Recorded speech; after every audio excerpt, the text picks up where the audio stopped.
Welcome back to another story that proves heroes aren't born, they're forged. Tonight's tale isn't about someone who started with everything. It's not about a man who had it easy or followed the expected path. This is about a kid from Illinois who became one of the most feared submarine commanders in World War II history. A man who didn't just follow the rules, he rewrote them.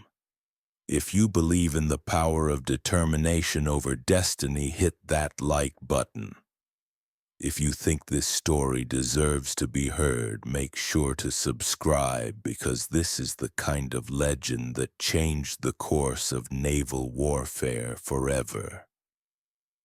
Eugene Fluckey, before he became the submarine ace who terrorized the Japanese Navy, before he earned more decorations than most admirals see in a lifetime, before his name became whispered with respect in naval academies around the world, he was just Gene, a small-town boy with big dreams and an unstoppable drive that would carry him through the bloodiest conflict in human history. But here's what makes his story different. Eugene Fluckey didn't set out to become a war hero. He didn't even know he wanted to be in submarines. His journey to legendary status began with failure, rejection, and a series of setbacks that would have broken most men before they even started. What separated Fluckey from everyone else wasn't talent. It wasn't connections. It was something deeper. Something that can't be taught in any academy. It was the refusal to accept that good enough was ever good enough. Before we dive into the battles, the impossible missions, and the moments that made him a legend, you need to understand where it all began.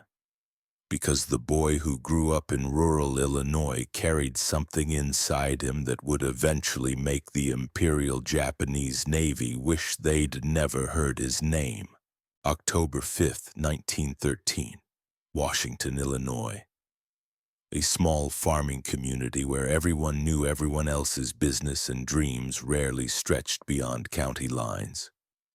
Eugene Fluckey entered the world during a time when America was still finding its identity on the global stage. The Great War was raging across Europe, but it felt like another planet to the folks in central Illinois. Life moved at the pace of seasons measured by harvests and high school football games.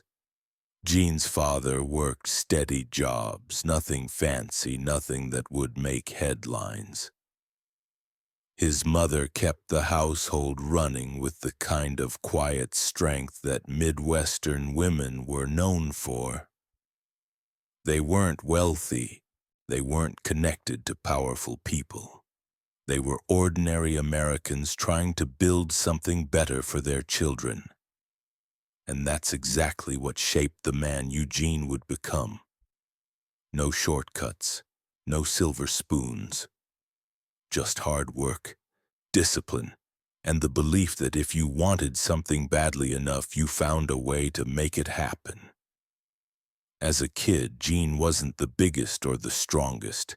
He wasn't the class clown or the natural leader everyone gravitated toward. But he had something else. He had focus. When he set his mind on something, everything else faded into background noise. His teachers noticed it first. While other kids got distracted, Gene would lock onto a problem and work it until he found the solution. It wasn't always pretty, it wasn't always fast, but he never quit. High school brought new challenges. Gene threw himself into academics with the same intensity he brought to everything else. Mathematics became his language. Science became his playground. But it was more than just grades. He was building something inside himself. A foundation of knowledge and discipline that would serve him when the stakes were life and death. By his senior year, one thing became crystal clear. Eugene Fluckey wasn't staying in Washington, Illinois. The world was bigger than cornfields and county fairs, and he was going to be part of something larger than himself. The question wasn't if he would leave. The question was where he would go and what he would become.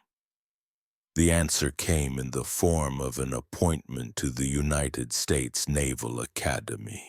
Not because his family had connections, not because someone pulled strings, but because a young man from Illinois had proven he had what it took to serve his country.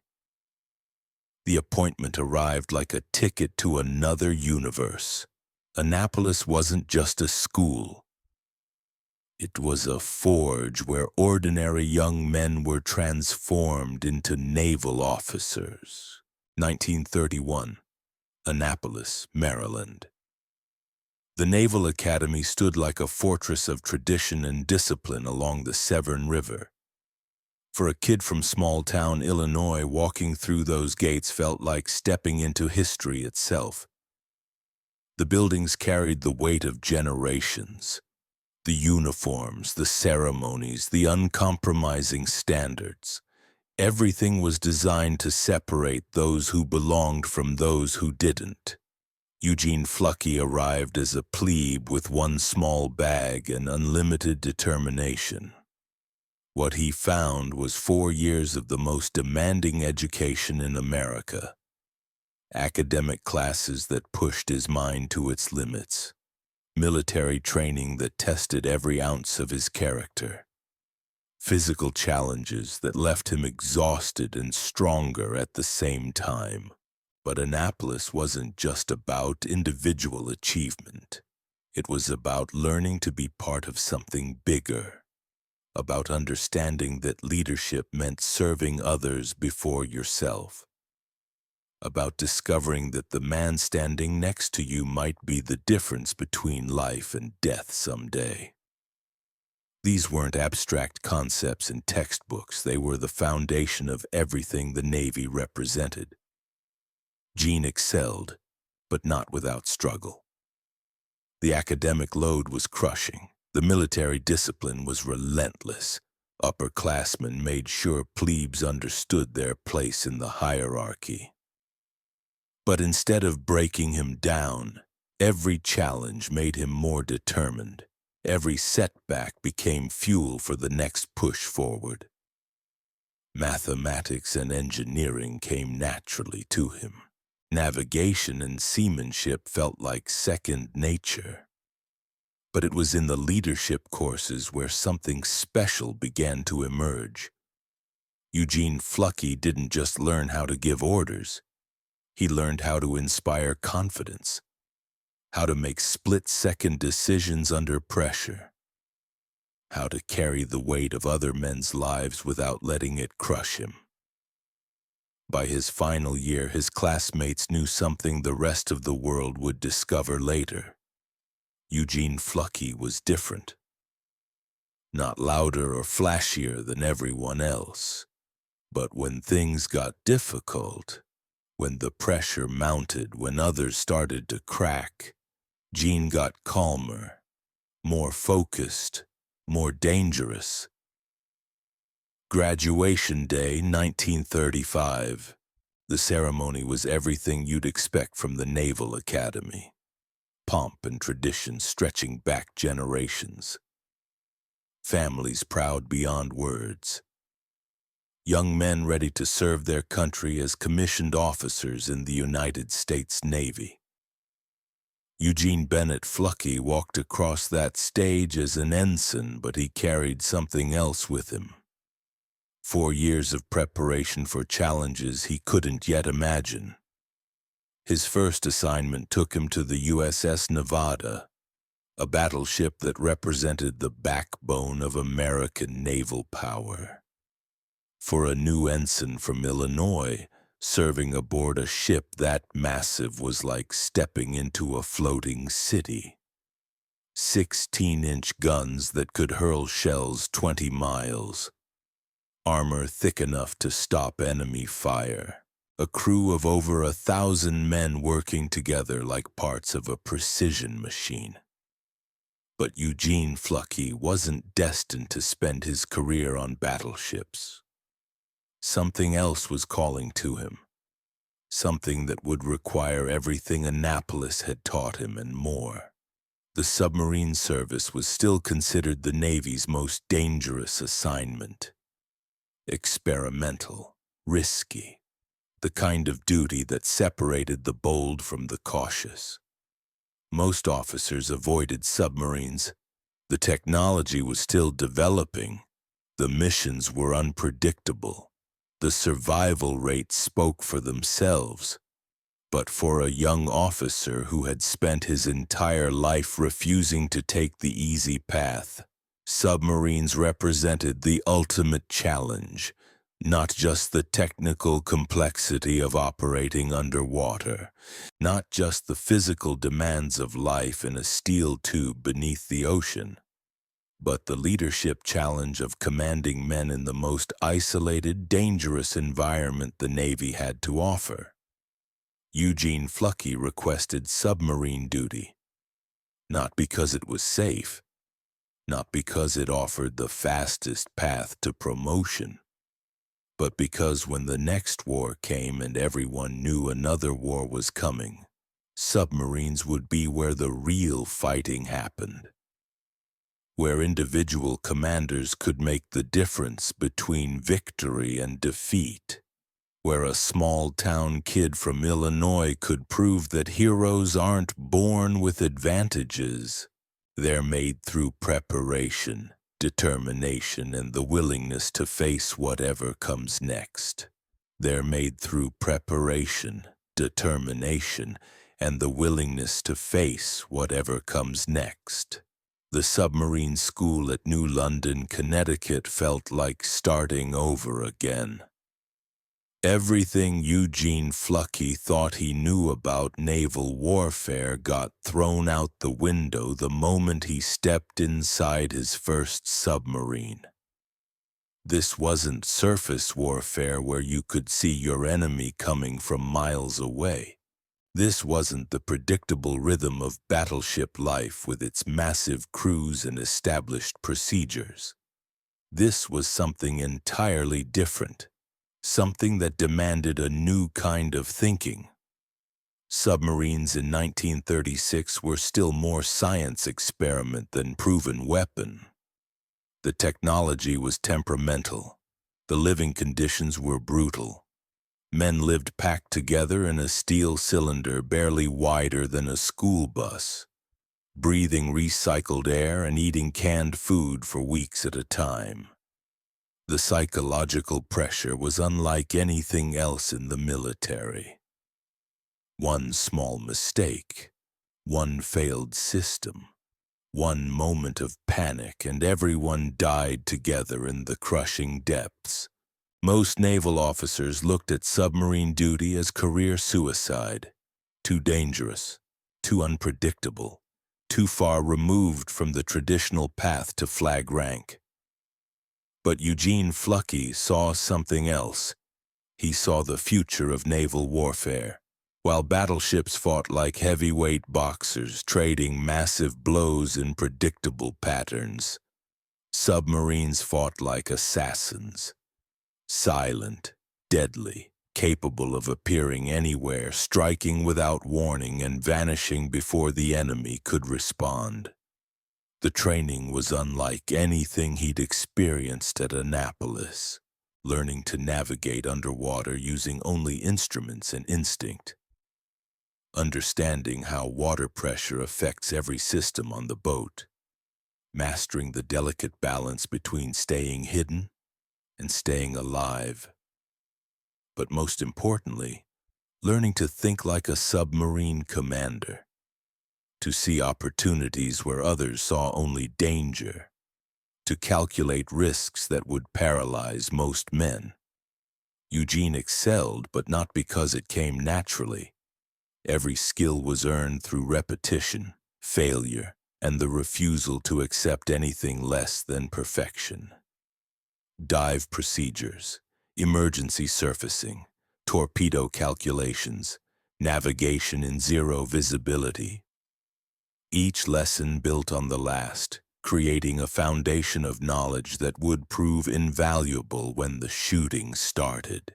His first submarine assignment was aboard the USS S-21, an older boat that had seen better days. The S-boats were workhorses of the submarine fleet, reliable but outdated. For a young officer eager to prove himself, it was perfect training. No computer systems to rely on, no advanced technology to mask deficiencies. Just basic seamanship, mechanical knowledge, and the ability to make life-or-death decisions with incomplete information. Lieutenant Fluckey learned something crucial during those early years. Submarine warfare wasn't just about technical skills, it was about understanding human nature, how men react under pressure, how to maintain morale when you're trapped underwater for days, how to inspire confidence when everyone knows how easily things can go wrong. These lessons couldn't be taught in classrooms. They had to be lived, experienced, absorbed through months of shared danger and mutual dependence. By 1940, war clouds were gathering across both oceans. Germany's U-boats were terrorizing Allied shipping in the Atlantic. Japan's military was expanding across the Pacific, swallowing territory and resources at an alarming rate. America was still officially neutral, but everyone in the Navy knew that neutrality was temporary. When the fighting started, submarines would be America's first line of offense. Eugene Fluckey had spent 5 years preparing for this moment. Not just learning how to operate submarines, but understanding how they could be used as weapons of war. While surface ships were constrained by harbors, supply lines, and predictable movements, submarines could strike anywhere there was enough water to submerge. They could attack enemy shipping, gather intelligence, and disappear before retaliation was possible. His reputation within the submarine community was growing. Fellow officers recognized something special in the quiet lieutenant from Illinois. He didn't seek attention or glory, but when problems needed solving, people turned to Eugene Fluckey. When difficult missions came up, his name appeared on the short list of officers who could handle them. He was building something more valuable than rank or medals.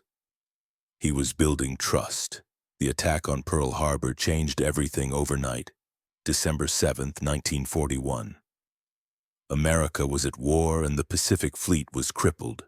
Battleships were sunk or damaged. Aircraft carriers were scattered.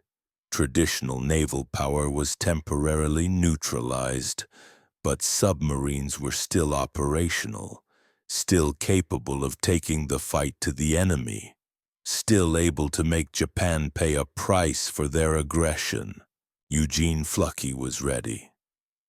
Everything he'd learned, every skill he'd developed, every leadership lesson absorbed over the past decade suddenly had a purpose. The theoretical became reality. The training exercises became life-or-death missions. The peaceful waters off Connecticut became the hostile depths of the Pacific, where enemy warships and merchant vessels carried supplies to keep Japan's war machine running. But being ready and being tested are two different things. War has a way of revealing who someone really is beneath the uniform and the training. Some men discover they're not cut out for combat. Others find courage they never knew they possessed. A few rare individuals find something else entirely. They find that war, for all its horror and tragedy, is where they truly belong. where their skills, their judgment, their leadership can make a difference in the outcome of history itself. Lieutenant Commander Eugene Fluckey was about to discover which category he belonged in. His first war patrol was scheduled for early 1942, a mission that would take him deep into enemy territory aboard a submarine that was still experimental technology. With a crew of men who were depending on him to bring them home alive, against an enemy that had spent years preparing for this exact moment. The boy from Illinois was about to become a submarine commander in the most dangerous waters on Earth. Everything that came before was just preparation. The real test was about to begin. The USS Barb sat heavy in the water at Mare Island Naval Shipyard, California, January 1943.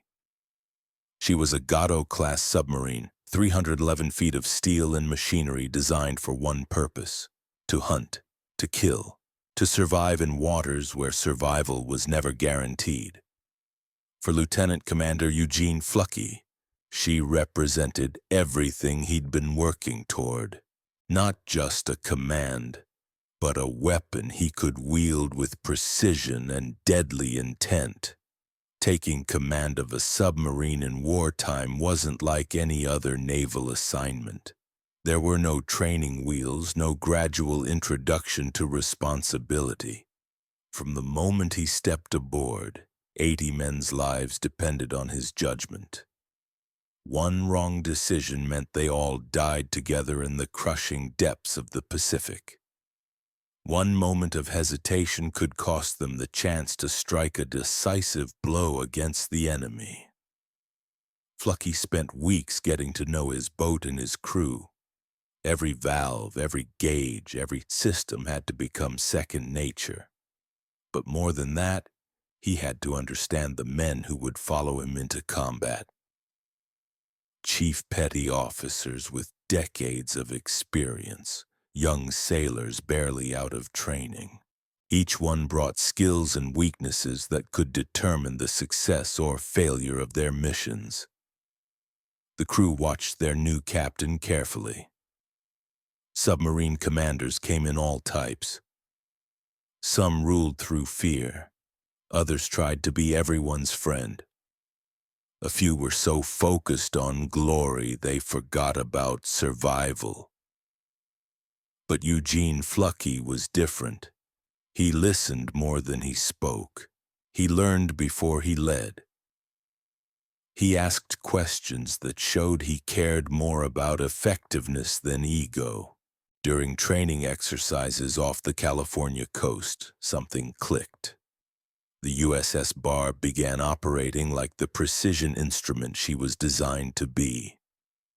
Dive times improved. Torpedo accuracy increased. Most importantly, the crew began moving with the kind of confidence that comes from trusting your commander completely. They sensed what other submarine crews would discover over the next 2 years. Eugene Fluckey wasn't just competent, he was dangerous in exactly the right way. March 1943, the Barb received orders for her first war patrol under Fluckey's command. Destination: the waters around the Japanese home islands. Mission: sink enemy shipping and disrupt supply most heavily defended waters on Earth where Japanese lines. It sounded simple on paper. In reality, it meant taking a submarine into the destroyers, aircraft, and mines waited for any mistake. From a small-town kid in Illinois to the most decorated submarine commander in Navy history, Eugene Fluckey proved that legends aren't born, they're built.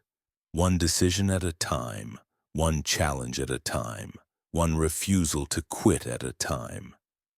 His journey reminds us that heroism isn't about starting with advantages. It's about what you do when the stakes are highest and everyone's counting on you to lead. That's the legacy of a true warrior.